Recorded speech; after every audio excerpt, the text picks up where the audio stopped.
شهر رمضان الذي أنزل فيه القرآن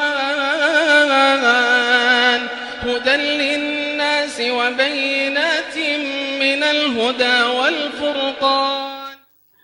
إن الحمد لله نحمده ونستعينه ونستغفره ونؤمن به ونتوكل عليه ونعوذ بالله من شرور أنفسنا ومن سيئات أعمالنا من يهده الله فلا مضل له ومن يضلل فلا هادي له وأشهد أن لا إله إلا الله وحده لا شريك له وأشهد أن محمدا عبده ورسوله أما بعد فإن خير الحديث كتاب الله وخير الهدي هدي محمد صلى الله عليه وسلم وشر الأمور محدثاتها وكل محدثة بدعة وكل بدعة ضلالة وفي رواية وكل ضلالة في النار.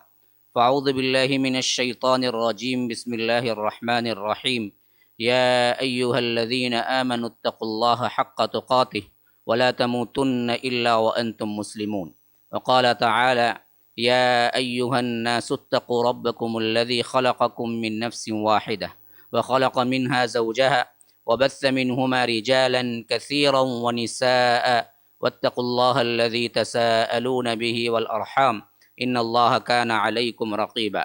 وقال تعالى: يا أيها الذين آمنوا اتقوا الله وقولوا قولا سديدا يصلح لكم أعمالكم ويغفر لكم ذنوبكم ومن يطع الله ورسوله فقد فاز فوزا عظيما.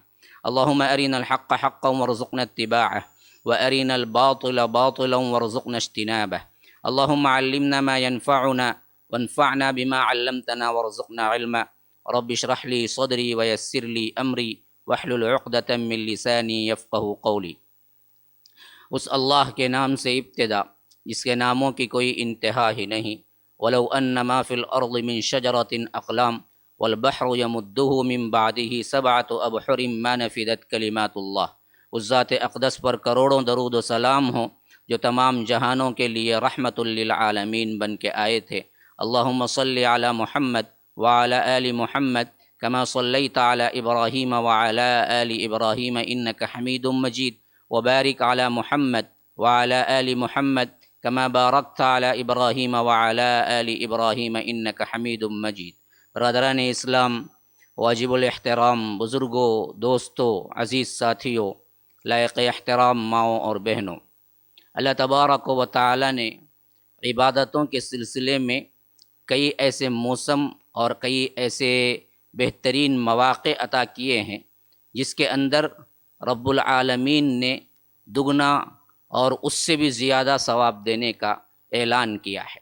رمضان المبارک کے ان دنوں میں جو کہ آپ لوگ تاریخ اسلام سن رہے ہیں، خاص کر اس آخری عشرے کے تاخراتوں میں جو سلسلہ جاری و ساری ہے، اس کے اندر ایک تو یہ بات ذہن نشین رہے کہ یہ رب العالمین کے عطا کردہ انہی مواقع میں سے ایک ہے جو رب العالمین نے خصوصی نیکیوں کا موسم اور خصوصی طور پر نیکیوں کو اضافہ کر کے دینے کا اعلان کیا ہے.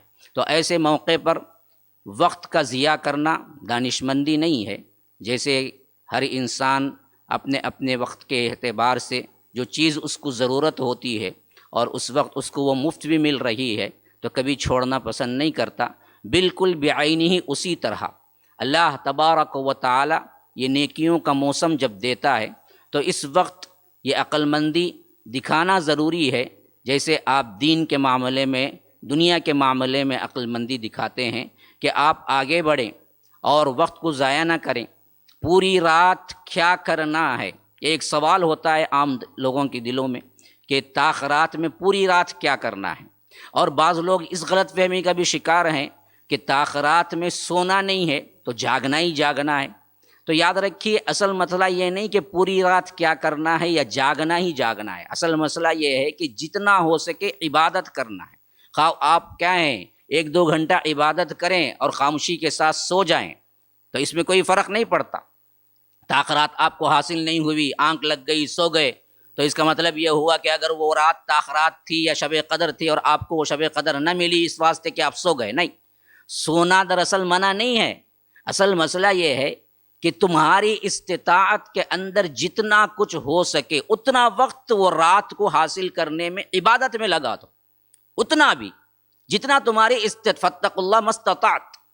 اللہ تبارک و تعالیٰ نے جب یہ آیت اتاری کہ یا ایھا الذین آمنوا اتقوا اللہ حق تقاتہ، اے لوگو جو ایمان لائے ہو ڈرو اللہ سے جیسے کہ ڈرنے کا حق ہے، تو صحابہ کیا ہے سوالیہ نشان بن گئے، آ کے کہا کہ اللہ کے رسول ہم کیسے کریں گے؟ فرمایا فاتقوا اللہ ما استطعت، حق وہ ہے کہ جتنا تمہارے ہاتھ سے ہو سکے ممکن ہو اتنا تم کرو۔ اب یہ پوری رات آپ کے پاس ہے، اور رات کا اطلاق آپ سب کو معلوم ہے کہ اسلامی اوقات کے اعتبار سے بعد مغرب شروع ہو جاتا ہے، کیونکہ اللہ نے فرمایا روزے کے سلسلے میں ثم اتموا الصیام الی اللیل، رات تک روزہ پورا کرو۔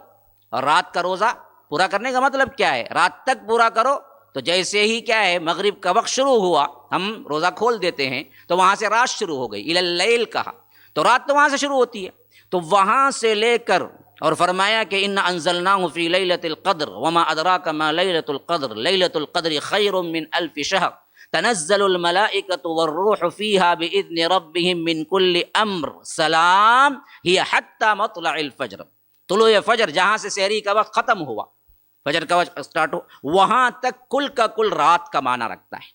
اور ان راتوں میں تحرو، یہ لفظ آیا ہے قرآن حدیث کے اندر اللہ کے رسول صلی اللہ علیہ وسلم کی طرف سے، تلاش کرو، ڈھونڈو، مسابقت کرو، بھاگو دوڑو، لو کسی نہ کسی طرح شب قدر کو قائم ڈھونڈو۔ مختص کر دیا، پورے سال میں کہہ دیتے تو کیا کرتے، کتنی عبادت کرنا پڑتی، اور مختص کر دیا پورا مہینہ رمضان، یہ بھی کہہ دیتے تو مناسب نہیں ہے، پورا مہینہ ہر رات جاگنا، ہر رات کیا عبادت میں لگانا، وہ بھی نہیں، اور مختص کر دیا آخری عشرہ، وہ بھی نہیں، اس سے بھی مختص کر دیا 5 دن، 21 23 25 27 29 طاق راتوں میں۔ اور آج ہم لاک ڈاؤن کے اس بدترین ماحول میں، بدترین حالات کہہ سکتے ہیں کہ ہم بیٹھے ہوئے ہیں جہاں پر ہماری پورا رمضان بھی گزر گیا، اور اس کے ساتھ ساتھ 21 بھی گزر گئی، اور تاخرات 23 بھی گزر گئی، اور آج 25ویں تاخرات آپ کے سامنے ہے جب میں خطاب کر رہا ہوں۔ اگر یہ گزر گئی تو بقیہ صرف 2 دن رہ جاتے ہیں، 27 اور 29 کے، بقیہ کچھ نہیں بچا ہے۔ اب لوگوں کو سوچنا چاہیے جو اب بھی نہیں پلٹے، الم یأن للذین آمنوا ان تخشع قلوبہم لذکر اللہ، ابھی بھی وقت نہیں آیا ہے کہ تم پلٹ جاؤ، ابھی بھی موقع نہیں آیا کہ تم اللہ سے ڈر جاؤ، ابھی نہیں آؤ گے تو پھر کب آؤ گے؟ مرحلے اور ہیں، حادثات اور ہیں، لاک ڈاؤن کی وجہ سے کیا ہے، واقعتاً میں کہتا ہوں کہ جو لوگ کم از کم عبادت گاہوں میں، مساجد میں، اجتماعات میں آ کر جتنی کچھ عبادتیں کر لیتے تھے، شاید انہوں نے وہ گھر میں رہ کے ہرگز نہیں کی ہوگی۔ ہم نے لاکھ چیخا ہے، بولا ہے، کہا ہے گھروں میں بھی کرو، لیکن گھروں میں کیے ہیں، بہت سے لوگ کیے ہیں، لیکن وہ کنڈیشن پہ نہیں کیے ہوں گے جو کہ ہمیشہ ہر رمضان میں کیا کرتے تھے۔ تو اس حیثیت سے پہلے ہی لاس، دنیا کا بھی لاس، ہمارے حساب سے کیا ہے دنیا کا لاس تو پر ہو سکتا ہے، لیکن یہ لاک ڈاؤن میں رمضان آنے کی وجہ سے دین کا بھی بڑا لاس ہوا ہے، دین کا بڑا نقصان ہوا ہے۔ جہاں ادنا سے ادنا مسلمان بھی کم از کم کیا ہے 5 وقتہ جماعت سے نماز پڑھ لیتا تھا، اس کی جماعتیں جاتی رہی، اور جماعت جانے کے بہانے کیا ہے کبھی لیٹ ہو گئی تو کیا ہے گھر کے اندر بھی وقت پر بھی نہیں پڑھا، کبھی کبھی رمضان میں بھی وقت نکل گیا، 2-3 نمازوں کو ملا کے پڑھ لیا، سویا تھا اٹھا نہیں، ڈر ہوتا ہے جماعت کو نکلنے کا تو اٹھ کے نکل کے آتا ہے، جب ڈر ہی نہیں ہے اٹھنے کا تو ظہر میں عصر مل گئی یا آ کر مغرب عشاء مل گئی، ہو سکتا ہے کیونکہ انسان ہے۔ تو ایسے حالات میں میں اصل میں اسی واسطے ٹاپک شروع کرنے سے پہلے متوجہ کرتا ہوں ہمیشہ، تاکہ سننے والے پہلی چیز یہ ذہن میں بٹھا لیں کہ ایک تفریحی مقام نہیں ہے، تفریحی وقت نہیں ہے کہ لاک ڈاؤن میں چلو بھائی اب آ گئی ہمارا ایپیسوڈ، بیٹھ کے کچھ مزہ لے لیں گے، نہیں، تفریح کے موڈ میں نہ سنو، اللہ کے لیے عبادت کے موڈ میں سنو، عبادت سمجھ کے کرو کوئی بھی کام۔ اور یہ چیز ہمیں بہت زیادہ اہمیت اس وقت ہو گئی جب لاک ڈاؤن ہے، کم از کم باہر نکلتے، عبادت کے مناظر ہم کو ملتے، ماشاء اللہ سے ہر جگہ کیا ہے مساجد آباد ہوتے، لیکن وہ سب کچھ نہیں ہے، یہ اللہ تبارک و تعالیٰ کا ایک بہت بڑی آزمائش کی کنڈیشن ہے جو امت مسلمہ کو آج جیل. میں نہیں سمجھتا کہ کوئی رمضان ایسا گزرا ہوگا یا آئندہ کبھی گزرے گا. اللہ کی پناہ کہ کبھی زندگی میں پھر کبھی کیا ہے اس طرح کا کوئی رمضان اللہ تبارک و تعالی ہمارے گناہوں کی پاداش کی وجہ سے نہ دے. کبھی اللہ معاف کر دے، اللہ ہمارے گناہوں کو معاف کر دے، لیکن اس طرح کی پاداش، اس طرح کا کیا ہے بہت زیادہ کیا ہے کٹھن مرحلہ کبھی امت مسلمہ کو نہ آئے. تو یہ حالات اس وقت جو ہیں، ہر بندہ یہ پوچھتا ہے کہ کیا کریں. آپ کیا کریں، کتنے وقت میں کریں، یہ مت ڈیسائیڈ کریں.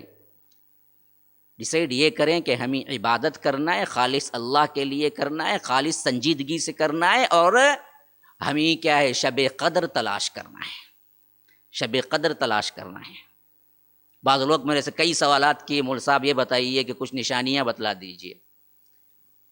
ہم اس سے زیادہ کوئی بڑی نشانی نہیں بتلا سکتے کہ 5 دن کا اہتمام کر لو، 5 راتوں کا، 21، 23، 25، 27، 29 کا. بقیہ جو نشانیاں ذکر ہوئی ہیں وہ کوئی کیا ہے خاص طور پر اتھینٹک نہیں ہے. بعض صحابہ کا اثر ہے، بعض کیا ہے بس روایتیں آئی ہیں اور آپ کو اس کو ڈھونڈ بھی نہیں سکتے. مثلا کیا ہے سورج کی کرنیں اس وقت زیادہ نہیں پڑیں گی جب وہ طلوع ہوگا. وہ صبح ایسی صبح ہوگی جس میں کیا ہے کرنیں اس کے اندر تپش نہیں ہوگی. میں کہتا ہوں اگر اس اثر کو قبول بھی کر لیا جائے تو آپ کہاں جا کے بیٹھ کے دیکھیں گے کب سورج نکلتا ہے، اس کی کرنیں میں تپش کہاں سے کتنی آئی ہے، کیسے آپ فائنڈ آؤٹ کر سکیں گے؟ نہیں کر سکتے. تو ایک مرتبہ اللہ کے رسول نے کہا کہ آج شب قدر تھی، ہونے کے بعد وہ 21 یا 23 تھی. تو صحابہ نے بیان کیا ہم نے دیکھا کہ اس رات جب اللہ کے رسول نے سجدہ کیا تھا تو ان کے پیشانی مبارک پر مسجد نبوی کی مٹی لگی ہوئی تھی. یعنی بارش پڑ کے بارش کے ٹپکنے کی وجہ سے نیچے گیلی مٹی ہو گئی تھی، چکنی مٹی ہو گئی تھی، اور جو سجدہ کیے تو وہاں پر کیا ہے پیشانی پہ لگ گئی تھی. تو بعضوں نے یہ نکالا کہ شب قدر ہوتی تھوڑی سی کیا ہے ملائم بارش پڑے گی تھوڑی سی. لیکن کہاں جا کے دیکھیں گے؟ کسی ایرے میں پڑی ہوگی، کسی جگہ نہیں پڑی ہوگی، کیسے فائنڈ آؤٹ کر سکیں گے؟ تو اس واسطے ان نشانیوں کے پیچھے جانے کے بجائے مسئلہ یہ ہے کہ 5 دن، اور 5 دن میں اہتمام یہ نہیں کہ آپ کیا ہیں پوری رات نیند آتی ہے 1-2 گھنٹے سو بھی جائیے، کوئی مسئلہ نہیں ہے، لیکن اہتمام یہ کریں کہ آپ 1 گھنٹہ بھی کریں، 2 گھنٹے بھی کریں، وہ عبادت خالص ہو، ڈر ہو، تلاش ہو، امنگ ہو، آرزو ہو، آہوازاری ہو، رونا ہو. اس کو اللہ قبول کرتا ہے، اس کو اللہ قبول کرتا ہے. لاک ڈاؤن میں رہتے ہوئے پتہ نہیں کتنے لوگ یہ سوچ کے کہ رمضان کی وہ ساعتیں وہ رحمتیں ہمیں کیا ہیں باہر نکلنے سے محروم کر دی. شاید کتنے لوگ ہیں جن کے آنکھوں سے آنسو نکلے ہوں. سب تو کہہ رہے ہیں، لیکن کن کے اندر وہ درد مندی تھی کہ ان کے آنکھوں سے آنسو نکل آئے؟ کتنے نے رویا ہو پتہ نہیں، کسی کو رونا آیا بھی ہو یا نہیں. کیونکہ کیا ہے دکھانے کے بہت سے رونے ہوتے ہیں مسجدوں میں، اس واسطے رمضان میں کچھ نہ کچھ رو لیتا ہے بندہ جب باہر نکلتا ہے. لیکن جب باہر نہیں نکلا، سنجیدگی کا رونا تھا، تو یہ کتنے کی؟ ابھی میں سن رہا تھا کہ ایک مسجد میں لکھا ہوا تھا آج شب قدر ہے 27 کو، جیسے کہ لوگ مان لیتے ہیں. اور میں سن رہا تھا کہ اس مسجد کے اوپر پوسٹر میں لکھا ہوا تھا کہ یہاں پر کیا ہے نماز ہوگی تہجد کی اور دعا ہوگی، رو رو کے دعا ہوگی. اب پوچھنا یہ ہے کہ دعا کرنے سے پہلے تجھے معلوم تھا کہ تجھے رونا آئے گا؟ تو دکھاوے کا رونا تھوڑا تھا. دعا کرتے سے پہلے تجھے کیسے معلوم ہوا کہ رو رو کے دعا ہوگی؟ پوسٹر میں لکھا ہوا ہے یہی کہ رو رو کے دعا ہوگی، لوگ سن کے آئے رو رو کے دعا ہو رہی ہے. لیکن کیا ہے مسئلہ؟ دکھانے کا رونا ہے کیا؟ نہیں، پہلے تو ڈیسائیڈ کر کے آ رہا ہے دعا کرنے والا کہ آج مجھے رو کے دعا کرنا ہے، لوگوں کو بتانا ہے. اب وہ آ رہا ہے کہیں نہ کسی لائٹ آف کر رہا ہے، فین آف کر رہا ہے، سب رونے کی کنڈیشن کر رہا ہے. گویا کہ کیا ہے اپنے اوپر ایک مجبوری ڈال رہا ہے. دل کے اندر سے اٹھی نہیں کوئی چیز، اچانک رلا دی. یہ اصل رونا ہے نا جی. حالات ایسے ہوں کہ آپ کے اندر سے رونا نکل آئے، یہ چیز ہونی چاہیے اصل میں، اخلاص، للہیت، اللہ کا ڈر. تو یہ اپناؤ خواہ ایک آنسو ہی نکل آئیں تو یہ اللہ کی بہت بڑی نعمت ہے، اللہ کی بہت بڑی نعمت ہے. اور آنکھوں سے ایک آنسو بھی نکل جائے تو اللہ کی یہ گارنٹی ہے کہ اللہ کے ڈر سے رونے والی آنکھ کو اللہ جہنم میں نہیں ڈالتا. اللہم انی اعوذ بک من عین لا تدمع. اس لیے اللہ کے رسول صلی اللہ علیہ وسلم نے فرمایا کہ اللہ میں ایسی آنکھ سے پناہ مانگتا ہوں جو رونا نہ جانتی ہو. ایسے آنکھ رہ کے ضرورت ہی کیا ہے جس آنکھ میں رونا نہ آتا ہو. تو رو، گڑ گڑاؤ، عاجزی اختیار کرو، رونا اللہ سے مانگو، شاید کہ مل جائے. آج تیسری رات گزر رہی ہے، بیکار میں وقت نہ گزارو. اور کوئی بھی ایک گھنٹے کا 2 گھنٹے کا مضمون نہ بناؤ کہ مجھے یہ کرنا ہے. بلا اختیار بیٹھو قرآن کی تلاوت میں یا آ کر حدیث پڑھنے میں یا علم حاصل کرنے میں یا ذکر اذکار میں یا استغفر اللہ کہنے میں. ہم کو کیا ہے جی پہلے سے ہی متعین ہوتا کہ اتنے مرتبہ بولنا. ارے بے حساب بولو بھائی, اذکار میں پابندی بے حساب کرو, 100 مرتبہ 200 مرتبہ کرتے رہو. ایک مجلس میں اللہ کے رسول کیا ہیں, حدیث میں آتا ہے ابن عمر رضی اللہ عنہ کی روایت کہ 70 مرتبہ استغفر اللہ بولتے, 70 مرتبہ. اور 70 بعض صحابہ کہتے ہیں کہ 70 کا لفظ عربی میں اصل میں کیا ہے, زیادتی کو بولتے ہیں. اس کا مطلب یہ نہیں کہ گن کے 70 مرتبہ بولتے تھے, مطلب یہ ہوتا ہے کہ بہت زیادہ بولتے ہیں نا, اس واسطے عربی میں لفظ استعمال ہوتا ہے 70. 70 کا مطلب بہت زیادہ بولتے تھے, یہ مطلب ہوتا ہے. تو خالی 1 گھنٹے کے 1 ساعت کی مجلس میں اتنی مرتبہ. اور ہم کبھی کیا ہے اپنے استغفار کا ارادہ بھی کر لینا, 5 مرتبہ استغفر اللہ بولیں گے تھک جائیں گے, 10 مرتبہ بولیں گے تھک جائیں گے, اس کے اوپر بولیں گے تو بھی کیا بولیں گے, ہم تو کیا پہلے استغفر اللہ بول ہی رہے ہیں, شاید گناہ پورے ختم ہو گئے ہوں گے, اب بول کے کیا کریں گے. حالانکہ مسئلہ یہ نہیں ہے, مسئلہ ہے کہ ذکر کتنی دیر کیا تو, مسئلہ وہ ہے. بولتے رہو. زندگی کے نامہ اعمال میں تمہاری زبان کے قولی کیا ہیں کلمات اٹھائیں تو اس میں صرف اذکار ہی ہوں, دوسرا کوئی بات ہی نہ ہو, ایسے ہو جائے. تو یہ چیزیں ایسی ہیں مسلمانوں جن کی طرف ہم توجہ نہیں دیتے, اور یہ گیا وقت ہاتھ نہیں آتا, چلے گیا. اب اس کے بعد شاید کسی کی زندگی میں رمضان نہ لکھا ہو تو کیا کرے, اس کا یہ آخری رمضان ہے, اور کتنے لوگ گزشتہ رمضان میں تھے, اس رمضان میں نہیں ہے. تو ہمارے پاس آج ایسا وقت ہے صدیوں پہلے کسی کو ایسے رمضان میں ایسا وقت نہ ملا ہوگا, اتنا وقت ہے لاک ڈاؤن کی وجہ سے. اور پھر بھی ہمیں کیا ہے وہ اہمیت حاصل نہ کر لیں یا دعا نہ کر لیں یا نصیحت قبول نہ کریں, تو یاد رکھو اس سے بڑا بدبخت ترین کوئی نہیں ہوگا. تو غرض میں اپنے ٹاپک کی طرف آ رہا ہوں کہ میں آپ کے سامنے سنا رہا تھا, خلافت بنی امیہ سے شروع کیا اور عباسیہ کو کیا ہے ہم نے بہترین طور پر دیکھا. پھر اس کے بعد میں نے وہ متفرق واقعات سنائے آپ کے پاس جو اس وقت کے زمانے کے اعتبار سے اللہ تبارک و تعالی نے مجددین کو پیدا کیا. مجھے اصل میں اسی طرف اشارہ کرنا تھا جس کے لیے میں نے گزشتہ کے ایپیسوڈ میں شیخ الاسلام امام ابن تیمیہ رحمہ اللہ کے بارے میں بہت سی باتیں بتاتی. حالانکہ وہ تاریخ کے اس حصے کے اندر خلافت بنی امیہ سے عثمانیہ تک کے اندر کے خلفاء میں سے نہیں آتے, لیکن میں نے مجددین کے اعتبار سے ان کا ذکر کرنا اس واسطے مناسب سمجھا کہ جب 556 کے اندر خلافت بغداد سقوط بغداد ہوئی اور اس کے بعد سلطنت کے ٹکڑے ہو گئے اور ایک چھوٹی سی سلطنت صرف مصر کے اندر مملوکیوں کی رہ گئی, لیکن اللہ تبارک و تعالی ایسے حالات میں بھی مسلمانوں کے لیے ایسے ہی نہیں چھوڑ دیا.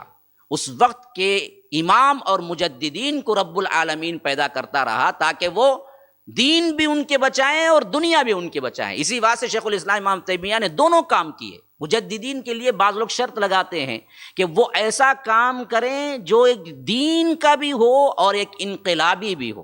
اسی واسطے علامہ شبلی نعمانی اپنی کتاب میں لکھتے ہیں کہ اگر دینی جد و جہد خالی رکھ دی جائے اور انقلابی جد و جہد نہ رکھی جائے تو میں کہتا کہ امام ابو حنیفہ سب سے پہلے مجدد ہیں, لیکن میں ان کی سیرت پڑھتا ہوں تو ان میں دینی جد و جہد تو نظر آتی ہے لیکن انقلابی جد و جہد نظر نہیں آتی. اس واسطے میں نہیں مانتا کہ امام ابن تیمیہ مجدد ہیں, امام ابو حنیفہ نہیں. یہ ان کا اپنا قول ہے, میرا نہیں ہے کہ لوگ کیا ہیں اسے غلط معنی نہ لے لیں, ہمیں عزت ہے ان کی بھی. لیکن یہ دونوں اگر ہم دیکھیں گے اس دور میں تو امام ابن تیمیہ میں بدرجہ اتم پائے جاتے ہیں. انہوں نے اس معاملے میں دینی جد و جہد کو بھی لیا اور اس کے ساتھ ساتھ سلطنتی امور میں بھی حصہ لیا, اور یہاں تک کہ انہوں نے کیا ہے خاقان جو تھا اس سے بعد بھی کی, اور اس وقت جہاں رہ رہے تھے وہاں کے بستی والوں کو انہوں نے کیا ہے درس دیا, بچایا. یہ وہ دور تھا جس دور کے اندر خلافت عباسیہ بالکل معدوم ختم ہو گئی اور سلجوقی جو ابھرے تھے ان کا بھی زوال شروع ہو چکا تھا. یوں سمجھو کہ خلافت عباسیہ کے 500 سال میں 200 سال ایسی خلافت تھی جس کے اندر کوئی ٹکڑا نہیں تھا, پورے متحد ہو کے سوائے اندلس کی حکومت کے علاوہ پوری حکومت متحد تھی. لیکن بعد کے 300 سال میں خلافت عباسیہ کو زوال آتا گیا، ٹکڑے ہوتی گئی، کوئی یہ لے گیا، کوئی وہ لے گیا، کوئی مصر لے گیا، کوئی اندلس لے گیا، کوئی شام لے گیا، کوئی کیا ہے اور لے گیا، اس طرح ٹکڑے کمزور ہوتے ہوتے ہوتے 300 سال چلی. تبھی بھی تو اسی وقت کے آخری 100 سال سے پہلے سلجوقی اٹھے. سلجوق اصل میں کیا ہے، ترک خاندانوں میں سے ایک خاندان تھا. جو پہلا سردار تھا اس کا نام ہی سلجوق تھا. تو اس نے کیا کیا، خلافت عباسیہ کے خلفاء سے مل کر اور ان کی تائید میں حکومت چلائی، اور وہ بھی بہت بہترین طور پر زبردست حکومت سلطنت کے مالک بنے. اور اس حیثیت سے خاص کر جب بغداد کی اینٹ سے اینٹ بجا دی گئی تو اس وقت باقی رہنے والی جو ایک سلطنت تھی وہ سلجوقی تھی. ہاں لیکن وہ بھی کمزوری کا شکار ہو رہی تھی. اور الگ سے سلطان، بہت سے الگ الگ سلطان تھے اپنے اپنے ملکوں کے. مصر کے الگ سلطان تھے. تو اس حیثیت سے بعض ایسے ممالک بھی تھے جن میں سلطان بھی تھے. اب یہ دو ریاست عباسی بالکل ختم. سلجوقی بھی اپنے دور کے آخری مرحلے میں کمزور. اب تیسری سلطنت اٹھنے کا دور شروع ہوا جسے ہم عثمانی کہتے ہیں. پھر اس کے بعد کوئی اور سلطنت نہیں آئی. اس کے بعد ایسی ٹوٹی، اس کے بعد سے اب تک قائم نہیں ہوئی. وہ جو تیسری تھی جہاں سے میں نے شروع کیا تھا، خلافت بنی امیہ سے خلافت عثمانیہ تک کا یہ تیسرا دور جو ہے وہ ہمارے اعتبار سے شروع ہو رہا ہے تقریباً آپ کو 600 کے بعد، 700 کے بعد، یوں سمجھ لیجئے 600 میں یہ سب حالات، 700 کے بعد. اور اگر آپ عیسوی اعتبار سے چلے جائیں تو یاد رکھو ٹھیک 1000 سال بعد. ایسے ہو رہا ہے کہ اللہ کے رسول صلی اللہ علیہ وسلم 571 میں پیدا ہوئے عیسوی اعتبار سے، اور وفات 630، نبوت 610، 32 گویا کہ ٹھیک اگر لگا دیں. پھر اس کے بعد سے 700 کا زمانہ، وہ زمانہ جو خلفائے راشدین بنی امیہ کا، اور 715 میں محمد بن قاسم ادھر ہندوستان آ گئے. اب جو 700 کا حساب کرتے جائیں تو اب ہم 2020 میں بیٹھے ہوئے ہیں، تو یہ 700 کے 3 سال ساتھ میں لگائیں تو سمجھیے کہ عباسی خلافت کا دورہ تھا. آخری میں 1000 کے بعد سے ان کا زوال شروع ہو گیا. 1100 میں پورا مکمل چوپٹ، سقوط بغداد بھی ہو گیا. اب 1100 کے بعد کا جو زمانہ تھا یہ وہ زمانہ ہے جس زمانے میں عثمانی اٹھے. عثمانی خلافت جو 1100 کے بعد اٹھی وہ تقریباً اس وقت تک قائم رہی جو 1924 یا 22 رکھ لیجئے، یعنی 1924 یا 22 اس وقت تک چلتی رہی. اب 1000 کے بعد کا زمانہ دیکھ لیجئے، 2 عظیم انقلابات ہوئے اس معاملے میں. ادھر مسئلہ یہ تھا کہ ہندوستان کے اندر غزنی خاندان آنے کے بعد، پھر اس کے بعد کیا ہے وہ خاندان غلامان آنے کے بعد، پھر اس کے بعد سید خاندان آنے کے بعد آہستہ آہستہ یہاں پر بھی حکومتیں تبدیل ہوتی رہی، یہاں تک کہ کیا ہے مغل آئے. سب سے پہلے جو آیا وہ بابر تھا. ادھر بابر کو لیکن زیادہ حکومت کرنے کا موقع ہی نہیں ملا، فوری طور پر یہاں 1-2 سال بھی نہیں رہا. پھر اس کے بعد جو بیٹا وہ ہمایون تھا. ہمایون کا بیٹا اکبر تھا. یہ اکبر کا زمانہ ٹھیک 100 سال کا زمانہ تھا. 100 سال کا زمانہ تھا. اس حیثیت سے ہجری لحاظ سے وہاں 100 سال ہو رہے تھے، اور یہاں عیسوی لحاظ سے جب یہاں 100 سال ہوئے تو یہاں ایک سلطنت اٹھ رہی تھی. اسی لیے اس وقت اس نے جو مذہب ایک ایجاد کیا جو تمام مذہبوں کا کیا ملغوبہ تھا، گویا کہ وہ تھا دین الہی. اور اس کے لیے اس نے نیا کلمہ ایجاد کیا، لا الہ الا اللہ. تو جل جلالہ بولنا تھا، کیونکہ کیا اکبر اپنے لیے جلال استعمال کر، کیونکہ اس کا نام تھا جلال الدین اکبر. تو اس نے ایک نیا دین الہی کے نام سے کیا کیا، اور شراب حلال ہو گیا، سور حلال ہو گیا، گائے بینڈ ہو گئی.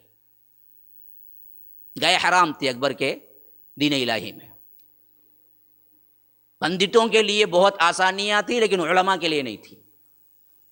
یہ عجیب دور گزرا ہے ہجری اعتبار سے. تو یہاں پر جب 100 سال ہو رہے تھے تو یہاں ایک شخصیت اٹھی جسے کہتے ہیں شیخ احمد سرہندی. اور جن کا دوسرا لقب ہے مجدد الف ثانی. آ گئی وہی بات, مجدد الف ثانی, دوسرے 1000 سال کے لیے اٹھنے والے مجدد. انہوں نے بہت کام کیا اس وقت. ان کے بہت سے آراء اور صوفیت کی وجہ سے ہم اختلاف کر سکتے ہیں, لیکن کام کے اعتبار سے بہت بڑا کام کیا. لیکن اس معاملے پر مجدد کا لفظ واقعتاً کچھ حیثیت سے ان کو فٹ ہوتا ہے, کیونکہ انہوں نے دین الہی کے لیے سخت ترین کام کیا.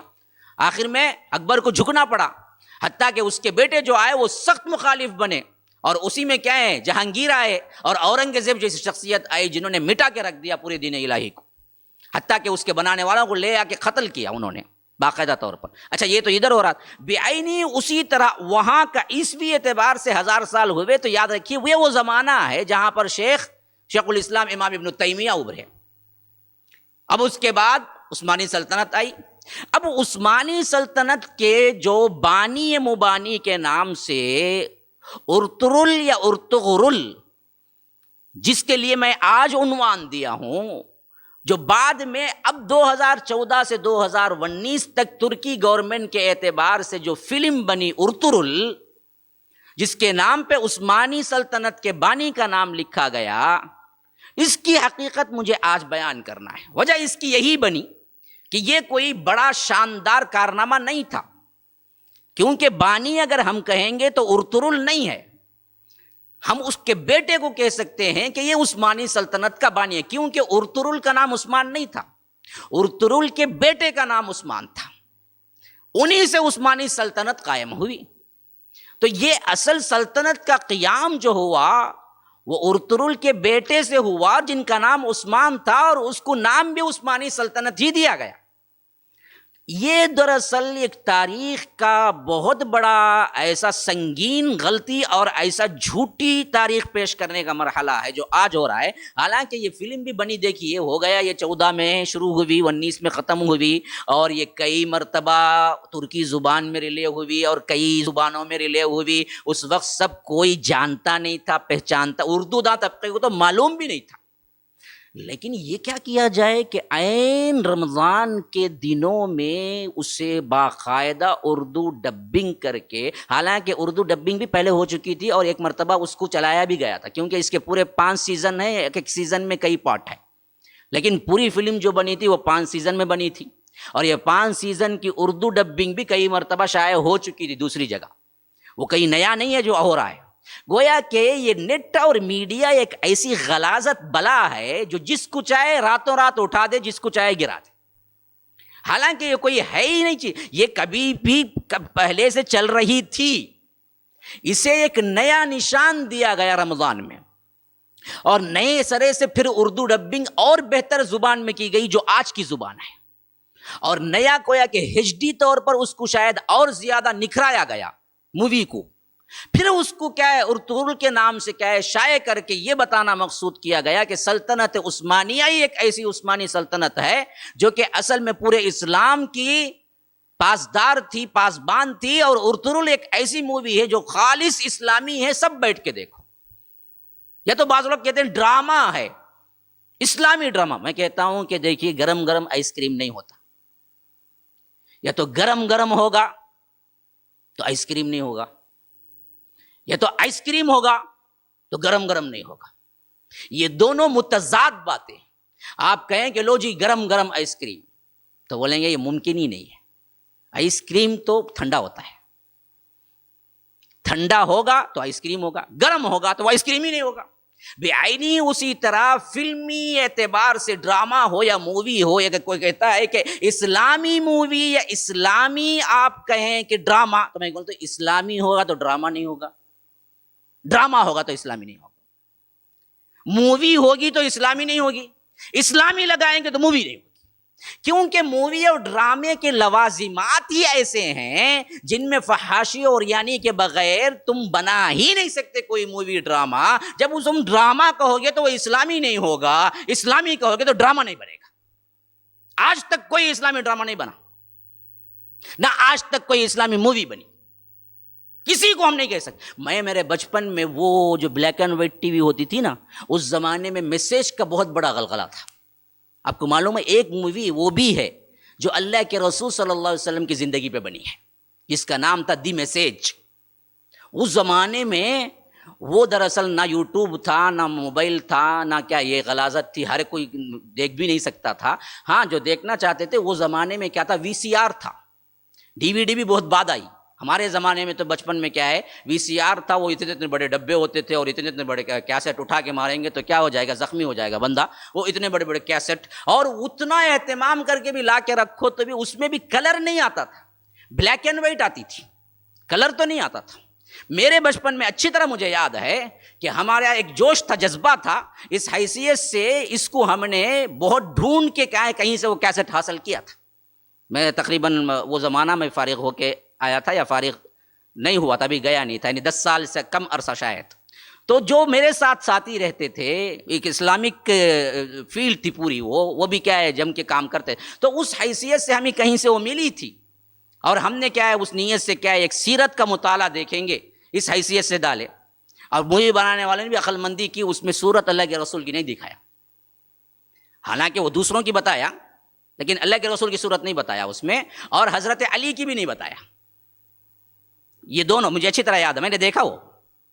اب دیکھیے، اب اس کا ایک بیڈ اثر کیا ہے وہ اس کے لیے میں بتا رہا ہوں کہ میں نے دیکھا، اس واسطے میں بتا رہا ہوں کہ کیا ہے مووی جاوید عثمان ربانی بھی دیکھے بول کے کیا ہے اس کے بعد پھر مشہور کرنے کے لیے نہیں ہے. بتانے کا مقصود یہ ہے کہ وہ خالص اللہ کے رسول صلی اللہ علیہ وسلم کی سیرت پر رہنے پر بھی، اور کئی واقعات صحیح تھے اس میں، یعنی کہ بالکل وہ بہت طریقے سے اس کو جوڑا گیا تھا تاریخ کی حیثیت سے، لیکن بہت سے وہ بھی تھے جو کہ کیا ہے تاریخی اعتبار سے غلط تھے. جیسا کہ کیا ہے اس میں وہ بتایا گیا تھا کہ جب حرا میں ہیں، مدینہ جا رہے ہیں، تو غار ثور میں ہیں تو مکڑی کیا ہے جالا بنتی ہے.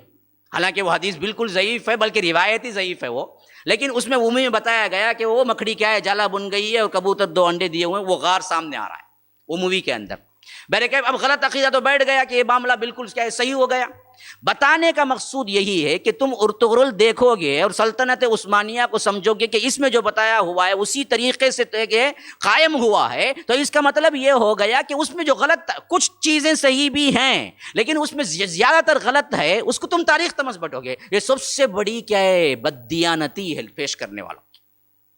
جو تاریخ نہیں ہے اس کو تاریخ تم نے بنا دیا.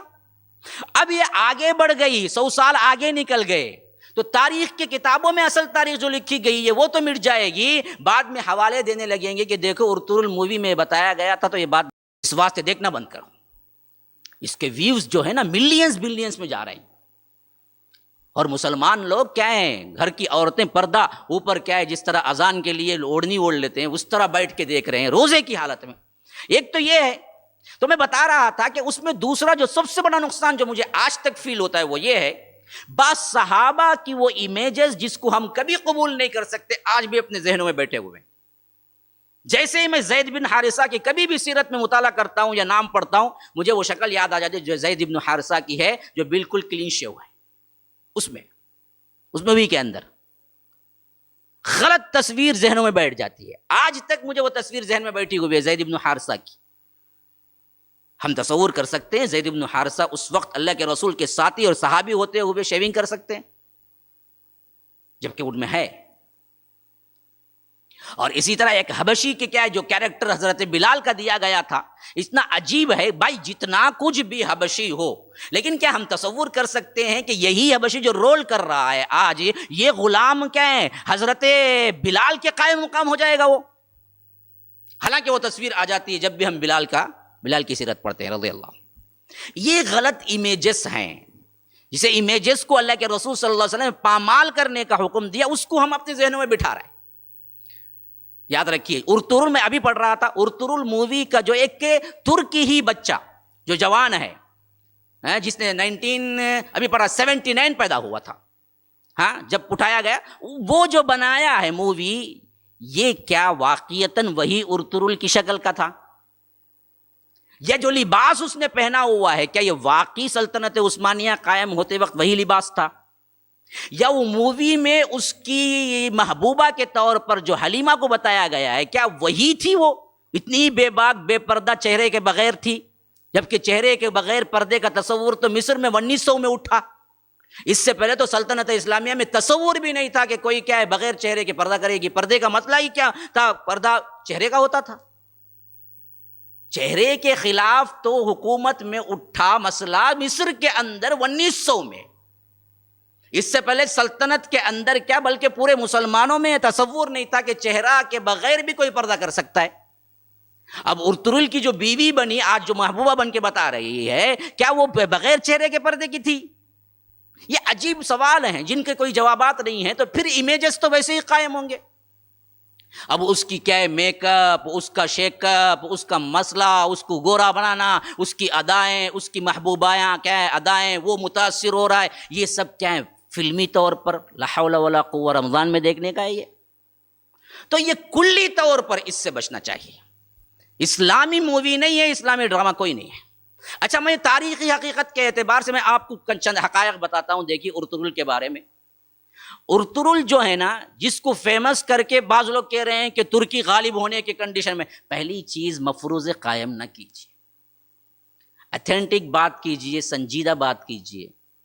آپ کو کوئی حق نہیں پہنچتا کہ آپ تھیوریز کو لے کر بڑے بڑے کیا ہیں لوگوں میں فتنے مچائیں. سب سے پہلی ایک چیز جو بہت گردش کر رہی ہے، میں آج اس کو حوالے کر رہا ہوں آپ کے سماعتوں کے، آپ جج کر لینا.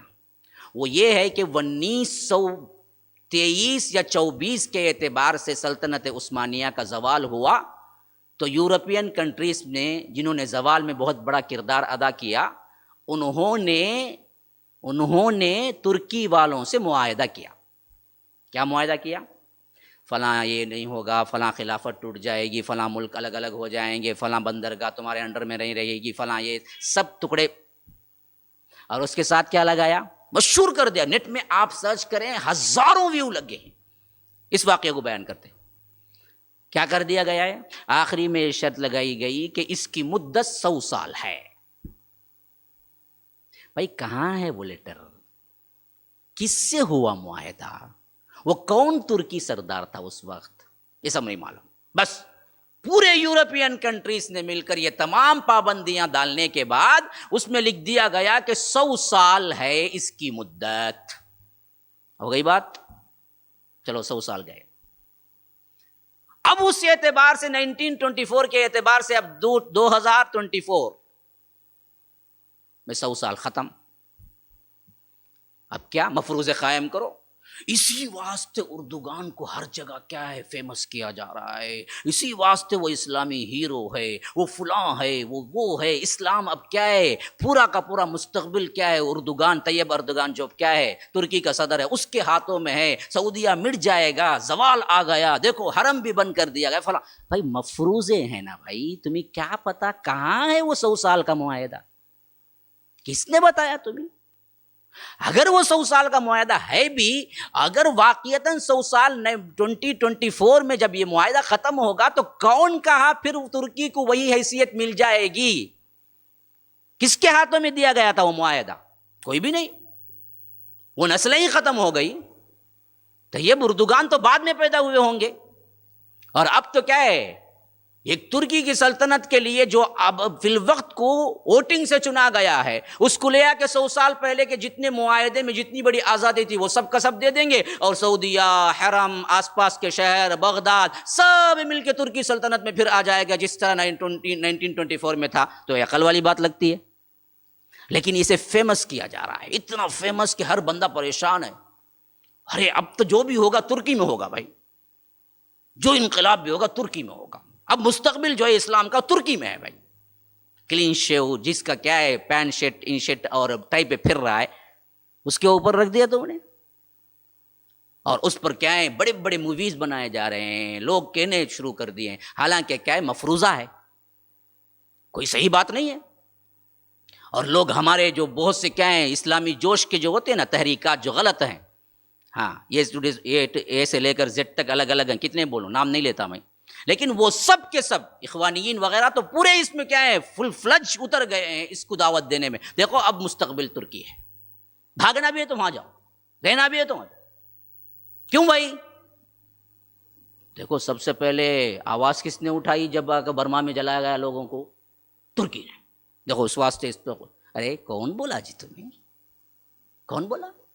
طیب اردوغان کو خلیفۃ المسلمین لکھنے والے بہت سے اب بھی ہیں جو خلیفۃ المسلمین ارے بھائی جس آدمی نے ترکی کے اندر ہم جنس پرستی جائز قرار دیا وہ تو مسلمانوں کا خلیفۃ المسلمین بن سکتا ہے؟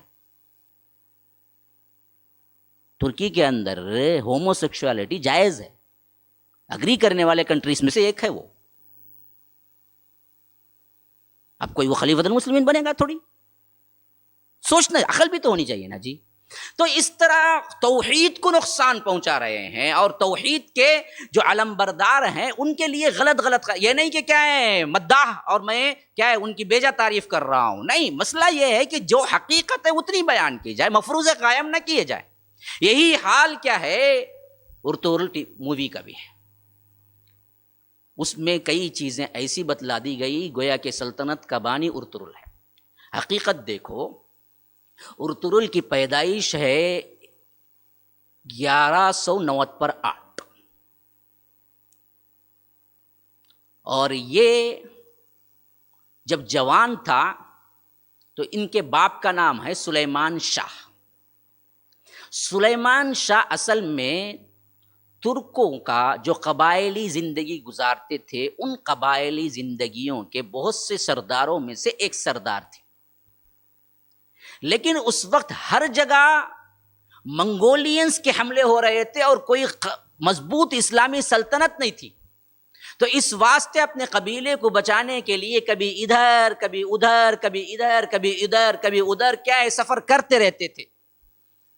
جو جوانی پائی ارطغرل نے تو اس وقت اپنے باپ کو سفر کرتے دیکھا، ادھر سے ادھر، ادھر سے ادھر، ادھر سے ادھر، ادھر سے ادھر، یہ سلسلہ ہو گیا.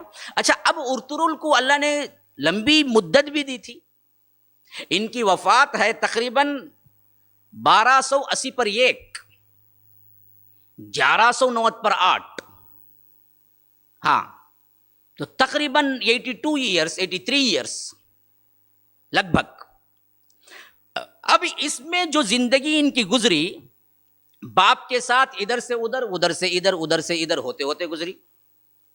ابھی اس میں ایک ٹویسٹ پیدا کرنے کے لیے ایک خاص طور پر واقعہ جوڑا گیا ہے جو کہ تاریخ سے تو زیادہ ثابت نہیں ہوتا، لیکن علماء ارطغرل مووی وغیرہ وہیں سے شروع ہو رہی ہے. وہ کیا؟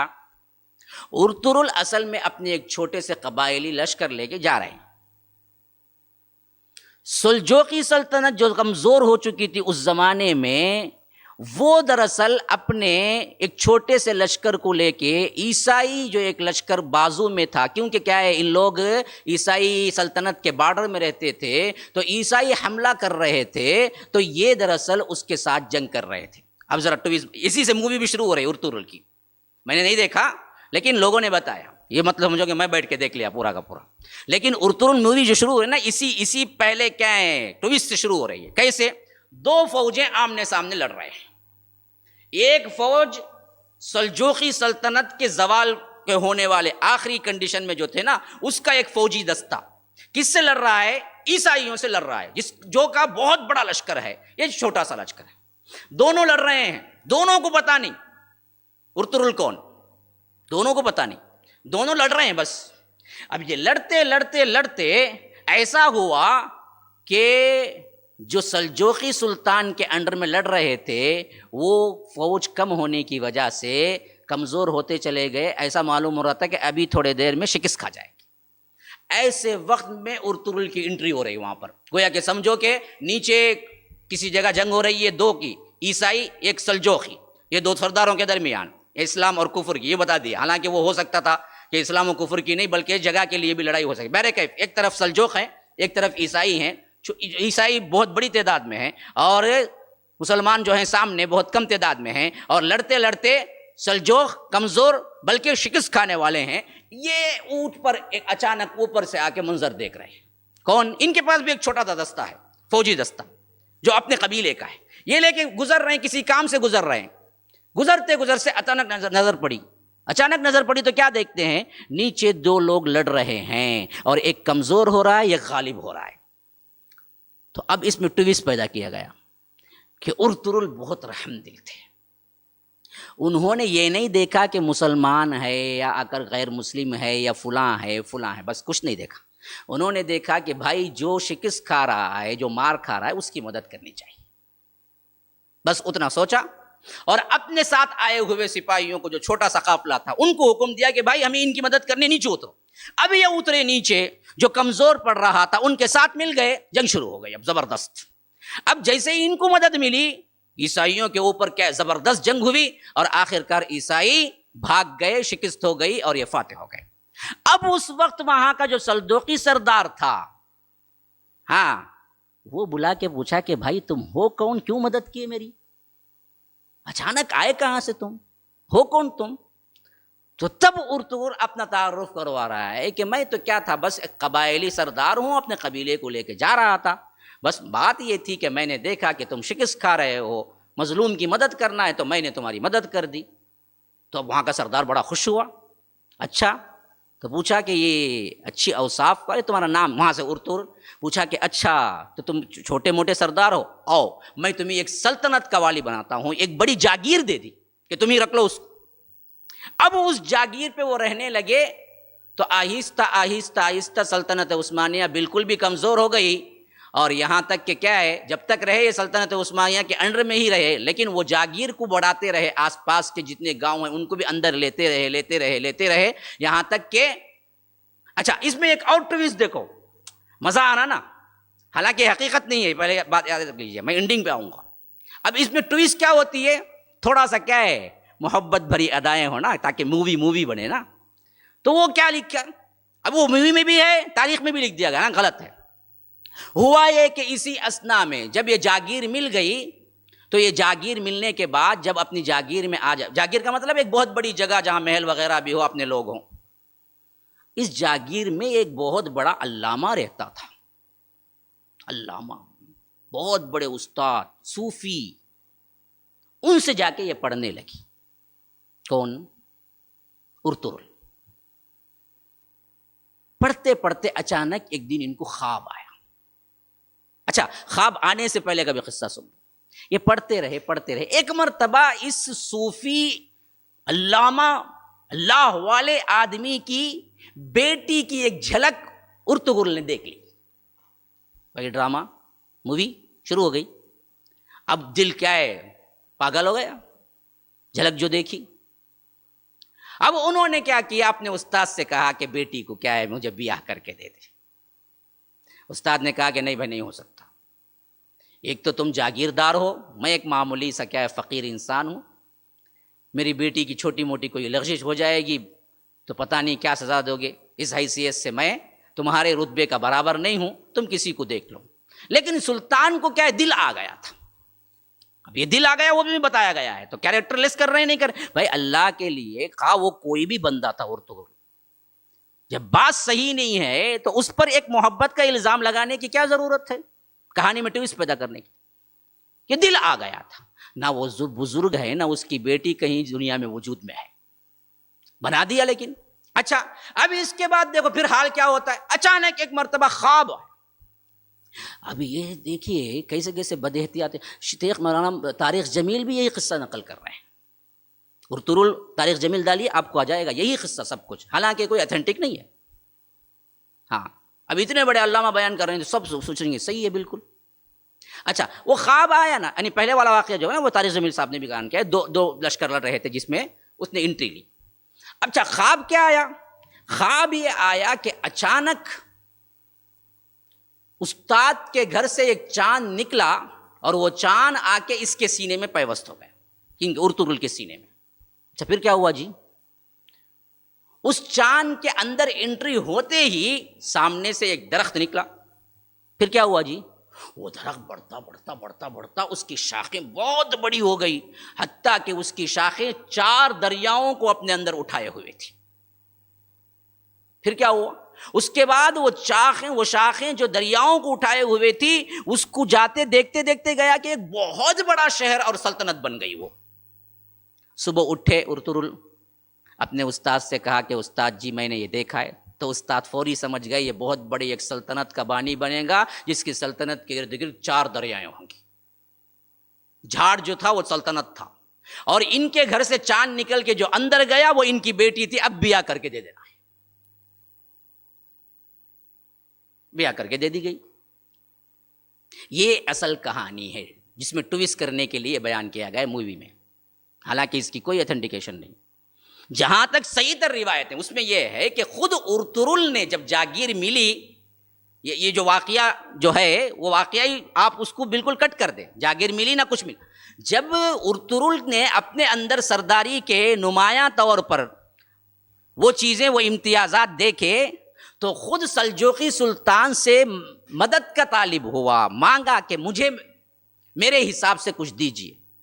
تو انہوں نے اس کے لیے کیا ہے، رہنے سہنے کے اعتبار سے ایک اچھا خاصا کیا ہے وہ ایریا دیا جس میں تم رہو بھی اور مجھے بھی ایک مضبوط ترین کیا ہے ہمسایہ مل جائے گا. اس حیثیت سے پاس میں انہوں نے جگہ دی. اسی واسطے ہم دیکھتے ہیں کہ ارطغرل اپنی پوری زندگی میں سلجوقی سلطان کے انڈر میں رہے، کبھی اپنی الگ سلطنت کا اعلان نہیں کیا.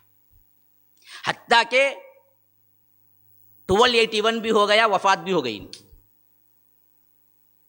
وفات بھی ہو گئی. ان کے بیٹے آئے جو عثمان تھے، جو عثمانی سلطنت کے بانی تھے. جب یہ بڑے ہوئے تو انہوں نے دیکھا کہ سلجوقی سلطنت بالکل ہی کمزور بلکہ ختم ہو گئی ہے.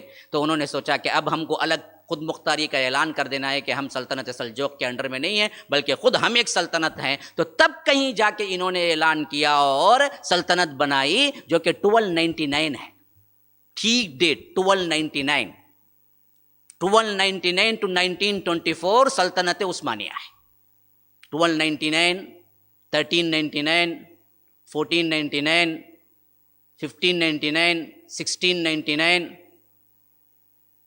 1799 1899 1999 اس حیثیت سے 1999 1922 میں ختم ہو گئی. اسی واسطے کہتے ہیں کہ 620 پر 3 سال برابر حکومت کی سلطنت عثمانیہ نے. 620 پر 3 سال 623 ایئرس جس میں قائم ہوئی 1299 میں. تو یہ اصل حقیقت ہے ارطغرل کی. انشاءاللہ بعد میں کیا ہوا میں انشاءاللہ کیا ہے آج تاخرات بھی ہے، اگلا ایپیسوڈ ہے بولوں نہیں انشاءاللہ اگلا ایپیسوڈ آج دوبارہ پھر آپ کو ریلے ہوگا کیونکہ آج تاخرات ہے اور ہمارے لحاظ سے 2 ایپیسوڈ اور کم پڑ رہے ہیں، اس واسطے انشاءاللہ ٹھیک 3 بجے ریلے ہوگا. اللہ جزائے خیر دے آپ لوگوں کو کہ آپ لوگوں نے سنا، اس سے فائدہ اٹھائیے. اور سب سے اہم ترین بات یہ ہے کہ اللہ کے لیے انفاق میں اپنے آپ کو آگے بڑھائیے. آج یہ سخت ترین دور گزر رہا ہے اور یہ دور انڈیویجول انسان کو تو متاثر کیا ہی، لیکن جو عوامی چندے پر چل رہے مراکز اور مدارس اور علماء جو تھے نا، میں کہتا ہوں کہ اس سے سنگین ترین دور کبھی نہیں آیا ہوگا. تو میں آپ سے خاص کر اپیل کر رہا ہوں، ابھی 5 دن باقی ہیں جس میں اللہ تعالیٰ کتنا اضافہ کر کے دے گا 1 روپیے کا پتہ نہیں، لیکن دینے والے کے لیے بہت ہے. اور 1 روپیے کا مطلب 1 روپیہ مت سمجھو. میں نے کہہ دیا تھا کہ 1 روپیہ دو تو بعض لوگ برابر کیا ہیں 12 گھنٹے کے بعد 1 ہی روپیہ ڈالتے ہیں، پتہ نہیں انہیں کہاں سے 1 روپیہ ملتا ہے.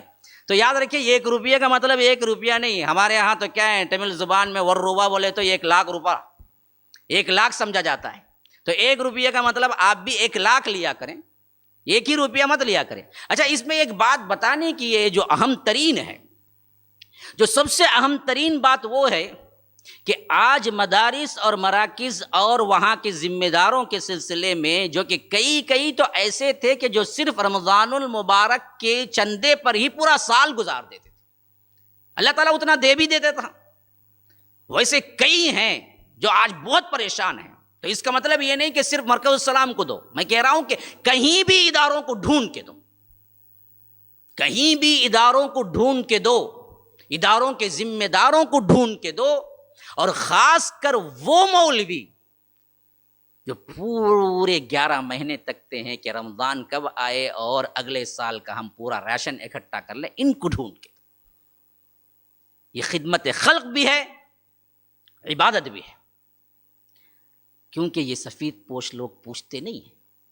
یہ مت سمجھیے کہ ہر مولوی پوچھتا ہے، پوچھنے والے بھی ہیں، لیکن اللہ کے ایسے بندے بھی ہیں کہ گھر میں 4 چٹنی کھا رہے ہیں لیکن صورت حشاش بشاش ہے، اور آپ حال پوچھے تو کہتے ہیں الحمدللہ ٹھیک ہے صاحب. میں نے تو سنا تھا کہ بریڈ سے سحری کر رہے ہیں اور افطاری کھجور سے، اس کے علاوہ کچھ نہیں ہے، پھر بھی الحمدللہ اچھے ہیں، ہم بھیک مانگنے نہیں نکل آئے. تو ایسے اللہ والے بھی ہیں. خاص کر اپنے مساجد کے آس پاس کے مساجد کے اماموں پہ نظر رکھو کہ انہیں کچھ ملا بھی یا نہیں، جن کا پورے سال کا خرچہ نکل جاتا تھا رمضان المبارک میں، اللہ کے بندے لا کے دے دیتے تھے، چھپا چھپا کے دیتے تھے، بس ہاتھ مسافے کے لیے دیا اور ہاتھ کی مٹھی میں 2000 3000 رکھ کے چلے گئے۔ لیکن آج ان کو کوئی دینے والا نہیں ہے، پوچھنے والا نہیں۔ ابھی میں ایک میسج پڑھ رہا تھا، ایک عالم نے ڈالا تھا کہ ہم نے چندے کے سلسلے میں بڑے بڑے لوگوں سے رابطہ کیا اس رمضان میں، سو وہ سب کے سب مالدار ترین لوگ پریشان نظر آئے۔ تو میں سوچ رہا ہوں کہ مالدار ترین لوگ پریشان ہیں تو ہم اماموں اور ہم علماء اور جو کیا ہیں ہمارے لحاظ سے تنخواہ دار لوگ ہیں، وہ لوگ کتنے پریشان ہوں گے؟ بڑے بڑے پریشان ہیں، چھوٹے کا حال کیا ہوگا پھر؟ لیکن اس کا مطلب یہ نہیں ہے کہ بڑے بڑے پریشان ہیں تو نہیں دیں گے۔ ارے بھائی تمہاری پریشانی لاکھوں کی ہے، ان کمزوروں کی پریشانی کیا ہے؟ ہزاروں کی بھی نہیں ہے، سووں کی ہے۔ تو نکلو نا آگے، جیسے ہوتا ویسے ہو ہی جائے گا تمہارا مسئلہ۔ مالداروں کے پاس اگر پیسہ بھی نہیں ہے تو پیسہ آ جاتا ہے، یا پیسہ لینے کے ٹرکس ان کو معلوم ہوتے ہیں، بیچاروں کو نہیں معلوم ہوتے ہیں۔ تم اس سے کما لو گے، اللہ دے دے گا، کسی ایک کو دینے کی وجہ سے تمہارے رزق کی کشادگی ہو جائے گی۔ تم آج میرا کہنے کا مطلب یہ نہیں ہے کہ صرف مرکز السلام کو دو، میں تو کہتا ہوں کہ تمام مراکز کو دیکھو، اور خاص کر علماء کو دیکھو، اور خاص کر مؤذنین اور اماموں کو دیکھو۔ بڑا رنج ہوا مجھے اس وقت جب کہ مجھے معلوم ہوا کہ ایک جگہ کہیں نام بھول رہا ہوں، وہاں کے مؤذن تھے یا کر جو بھی تھے، وہ لاک ڈاؤن کی وجہ سے، فاقے کی وجہ سے پتہ نہیں گزر کے 3 دن ہو گیا، کوئی پتہ کرنے نہیں آیا، اور بدبو کی وجہ سے مسجد کا دروازہ کھولا گیا۔ بالکل حقیقی بات ہے۔ ہاں 3 دن لاش اس کے اندر سڑتی رہی، پوچھنے نہیں آیا کوئی۔ ہم اپنے لوگوں کے، اپنے علماء سے یہ سلوک کریں گے تو فلاح پائیں گے ایسے لوگ۔ تو آپ دیکھیں، ٹٹول کے دیکھیں کہاں کس کو کیا ضرورت ہے۔ سودے کی کچھ ضرورت ہے، بے زری نکالیں۔ اور اس کے علاوہ میں کہتا ہوں کہ ہمارے اعتبار سے خاص کر سنیے، میں ان لوگوں سے خطاب جو مخیر حضرات ہیں، جن کو اللہ نے مال دیا ہے، آج لاک ڈاؤن کی وجہ سے پریشان ہے، لیکن یاد رکھیے جو مالدار ہیں وہ کسی بھی طرح پھر سے لے لیتے ہیں، لیکن رمضان پھر سے آئے گا یہ گارنٹی نہیں ہے۔ مال پھر سے آئے گا یہ گارنٹی ہے۔ تمہارے پاس مال ہے، بعد میں کیا ہے زمینیں بیچیں گے یا آ کر قیمتی کیا ہے کوئی بزنس شروع کریں گے، پھر بھی لے سکتے ہیں، لیکن رمضان آئے گا، اس کی کیا گارنٹی ہے کہ اگلے رمضان تک تم زندہ رہ سکو گے؟ اور آج شدید ترین ضرورت ہے عوام کو، آج شدید ترین ضرورت ہے اداروں کو۔ اس وقت نکالو، کم نہیں، برابر نکالو جیسے نکالتے تھے۔ مرکز السلام کی حیثیت سے میں آپ کو بتا دوں، قرض میں ڈوبا ہوا ہے تقریباً 70 لاکھ، اور اس کے علاوہ 50 لاکھ سے زیادہ بندھن کے لیے بھی ضرورت ہے۔ اور ہماری توقع تھی کہ ایک رمضان المبارک میں کم از کم ہم اپنا قرضہ 70 لاکھ تو پھیڑ دیں گے، لیکن جوں کا توں باقی ہے۔ رمضان المبارک لاک ڈاؤن میں شروع ہوا، اور میں نے بھی کوئی خاص اپیل نہیں کی تھی۔ آج مجھے اچانک یاد آیا تو میں کیا ہے اپیل کے لیے کیا کچھ الفاظ اکٹھے کر کے آپ کو کہہ رہا ہوں، ورنہ تو مجھے اپیل کرتے ہوئے ہمیشہ زبان لڑکھڑاتی ہے، گھنٹے بول لیتا ہوں، لیکن یہ بات بولنے کے لیے ضرور مجھے میرے زبان لڑکھڑاتی ہے۔ پھر بھی کیا کرنا ہے، ہم اپنی ذات کے لیے، میری بلڈنگ بنانے کے لیے تو نہیں بول رہا ہوں، یہ آپ لوگوں کی ذمہ داری ہے کہ ہم اپنے دین کے کام میں لگے ہوئے ہیں کہ مدد کرنا آپ کی، ان تنصر اللہ ینصرکم۔ تو یہ چیز ہے، بعض لوگ بولتے کہ ہم وہ ملا نہیں ہیں بھائی جو مانگتے پھرتے ہیں۔ ارے بدبخت، اللہ کے رسول نے بھی مانگا، تو کیا آپ اس کو بھی کہیں گے؟ اللہ کے رسول کو کہیں گے یہ بات؟ تم ملا کا مانگنا برا نہیں ہے جب وہ دین کے لیے مانگتا ہو، اپنی پیٹ کے لیے مانگتا ہو تو کوئی دوسرا مسئلہ بنا ہو۔ بعض لوگ مجھے کبھی کبھی کمنٹ کرتے ہیں یہ تو کیا ہے مانگنے کا مولوی ہے۔ ارے بیوقوف، مانگنے کس کے لیے مانگ رہا ہوں؟ تیری دین اور تیری دنیا سدھارنے کے لیے، میرا اپنا پیٹ پالنے کے لیے تو نہیں۔ تو کوئی یہ غلط خیال نہ کرے، اگر دین کا مسئلہ اوپر سے آ کر معجزے سے ہو جاتا تو پھر اللہ کے رسول کبھی صحابہ کے پاس نہ مانگتے، کیا ضرورت تھی؟ بس کہہ دیتا اللہ تبارک و تعالیٰ کہ آپ کو فلاں سونا پہاڑ ہے، جا کے لے لیجئے وہاں سے۔ کیوں انفاق پہ ابھارا؟ کیوں انفاق دینے پر دعائیں کرنے کا حکم دیا؟ اللہ کے رسول صلی اللہ علیہ وسلم خاص فرمایا وَيَأْخُذُ الصَّدَقَاتِ، جب ان کے صدقات لو، وَصَلِّ عَلَيْهِمْ، ان پر دعائیں بھی دو ان کو. اور اللہ کے رسول لے آ کے خوش ہوتے تھے اور انہیں دعائیں دیتے تھے. جیسے عثمان نے کیا ہے 1000 اونٹ تیار کر کے جیش العسرہ کے اعتبار سے تبوک کے موقع پر دیا, تو اللہ کے رسول نے کہا کہ آج کے بعد, اور وہ کھنکار, وہ جو جھنکار آتی ہے دینار کی, وہ اٹھا کے اللہ کے رسول ایسے دینار پہ مار رہے تھے اور کہہ رہے تھے آج کے بعد عثمان کو کوئی نقصان نہیں جنت جانے کے لیے, کوئی نقصان نہیں. تو پھر اللہ کے رسول کیوں مانگتے, کیوں پوچھتے؟ تو یہ دین کا مسئلہ ہے مسلمانوں. اہل ثروت, اہل دولت, وہ لوگ جو کہ کیا ہے مالدار ہیں اور جن کو اللہ نے مالداری کے ساتھ کنجوسی نہیں سخاوت دے رکھی ہے, اہل مخیر حضرات ہیں. خاص میں ان سے مخاطب ہوں, جہاں جہاں تک سنی جائے گی یہ ویڈیو ان سب سے میں مخاطب ہوں. اللہ کے لیے آج ضرورت جو ہے اس ضرورت کو پورا کرنے کے لیے آگے نکلو. بڑی بڑی رقومات ہمارے آن لائن بھی ہیں اور اسی طرح اکاؤنٹ نمبر بھی آپ کو شائع کیے جاتے ہیں, اور اس کے علاوہ آپ ویسٹرن یونین کے ذریعے بھیج سکتے ہیں. جو بھی ہو جیسے بھی ہو بھیجنے کی کوشش کرو. ایک ایک بندہ بھی 100 آدمی اکٹھے ہو کے 2000 بھی متعین کر لیں تو تقریباً ہمارے کئی مسائل حل ہو جائیں گے. کوئی 5000, کوئی 10,000, لیکن جو مخیر حضرات ہیں وہ تو کم از کم اس حیثیت سے آگے آئے نا, 1,00,000 2 لاکھ کی حیثیت, تاکہ کیا ہے ہمارے قرض جو پھٹ جائیں. ایک آدمی کا الگ صرف انڈیویجول انسان کا قرض اگر کوئی ادا کرتا ہے تو اس کے لیے اللہ کے رسول نے کئی ایسے انعامات مقرر کیے ہیں, کئی ایسی مدح حدیث میں آئی ہے. جو قرض دار کے قرض کو ادا کرتا ہے یہ تو اللہ تبارک و تعالیٰ کے لیے لیا گیا قرض ہے کہ من ذا الذی یقرض اللہ قرضا حسنا, کون ہے جو اللہ تبارک و تعالیٰ کے لیے قرض حسنا دے. تو اللہ کہتا ہے فیضاعفہ لہ اضعافا کثیرا, ہم اس کو اگنا نہیں تگنا نہیں چگنا نہیں پتہ نہیں کتنا اضافہ کرتے جائیں گے. وَيُضَاعِفَهُ لَهُ أَضْعَافًا كَثِيرًا, تو اللہ دے گا. آج ہمیں کیا ہے اتنا سخت تنگی کا ماحول ہے کہ رمضان ختم ہوا, کئی دینے والے حضرات کھڑے ہوئے ہیں انتظار میں کہ واپس لیں گے, اور جن کی رقمیں ہم 5-5 لاکھ لیے ہوئے ہیں جن کو واپس کرنا ہے, اور وہ بھی کیا ہے اتنا دیر صبر کیے. ہم ان کو کچھ نہیں بھی کہہ سکتے کہ اور لیٹ کرو یا اور مہلت دو, یہ بھی نہیں کہہ سکتے. ہم زمین کی رجسٹری کے لیے ہم نے اس وقت کیا ہے وقت مانگ کے لیا, وہ وقت ہو چکا رمضان سے پہلے ہی. ہم نے تو کیا رکایا ہوا ہے کہ اس واسطے میں کہتا ہوں اہل خیر حضرات سے, مالدار حضرات سے, ایک کنڈیشن کے اعتبار سے سوچو, رمضان المبارک میں کتنے مالدار عمرہ جاتے ہیں, کتنے مالداروں کا سالوں سے یہ طریقہ ہے کہ رمضان المبارک کے پہلے عشرے میں یا تو آخری عشرے میں یا تو کل رمضان کے لیے ٹریولز میں بک کر دیتے ہیں, جو کہ پیکیج کبھی 70,000 کا, 80,000 کا, کبھی 1,00,000 کا ہوتا ہے. اور وہ لوگ کئیوں سے میں نے سنا کہ بھائی ہم 10 سال ہو گئے رمضان کو اپنی بستی میں گزارے ہوئے, ہم تو حرم میں ہم رمضان گزارتے ہیں. تو کتنے لوگ ہیں جو رمضان میں عمرے کے لیے جاتے ہیں جس کا خرچ 70, 80, 90, 1,00,000, اور ڈیلکس میں جاؤ تو 1,10,000 ہے.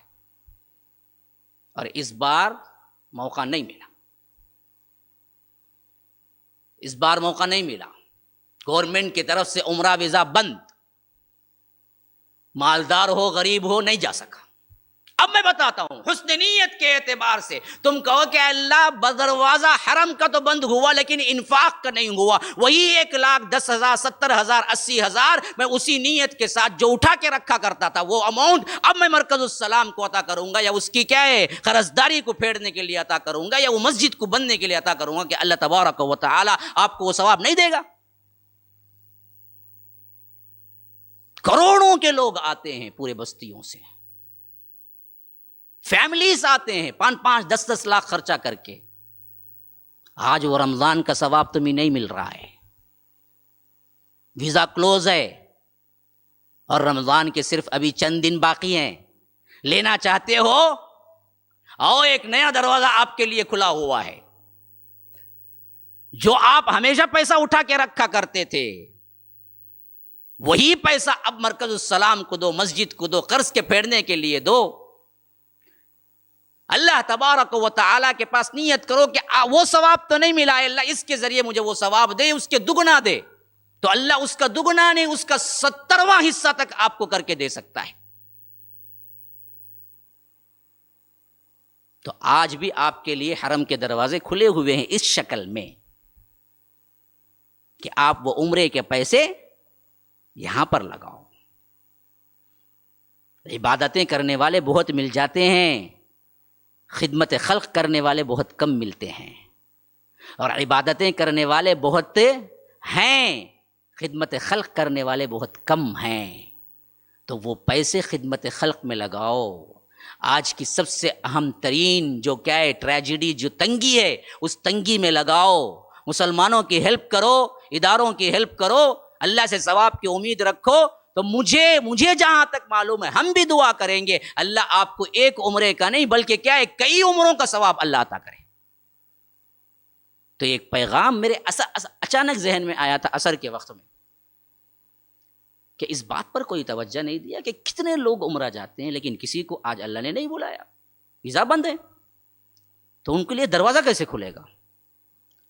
تو میرے ذہن میں آیا کہ اس بات کی طرف توجہ کرانا ہے. اس کے علاوہ جنہوں نے بھی جو بھی کیا ہے رمضان المبارک میں عموماً دیا کرتے تھے، جو لاک ڈاؤن کی وجہ سے سمجھ لیے کہ سب معاف ہو گیا، اللہ کے لیے ہیلے بہانے نہ کرو، وہ سب معاف نہیں. آج بھی تم کما سکتے ہو، دو اللہ کی راہ میں دو. اور خاص کر بڑی رقم کی ضرورت ہے مسلمانوں. جو بھی مجھے جانتے ہیں، سنتے آ رہے ہیں، ان سب کو کہہ رہا ہوں، میری طرف سے ایک خصوصی درخواست ہے کہ یہ ہمارا قرض ہم کو پھٹنا ہے، ہم اس کو پورا کرنا ہے. اور آپ لوگوں میں اہل خیر حضرات میں چند 100 آدمی بھی کھڑے ہو جائیں گے نا، اللہ کے فضل و کرم سے بہت جلد مسئلہ حل ہو جائے گا. تو آپ سے درخواست ہے کہ آپ اس معاملے میں آگے آئیں. آپ اس معاملے میں حتی الامکان جو کوشش کر سکتے ہیں وہ کوشش کریں.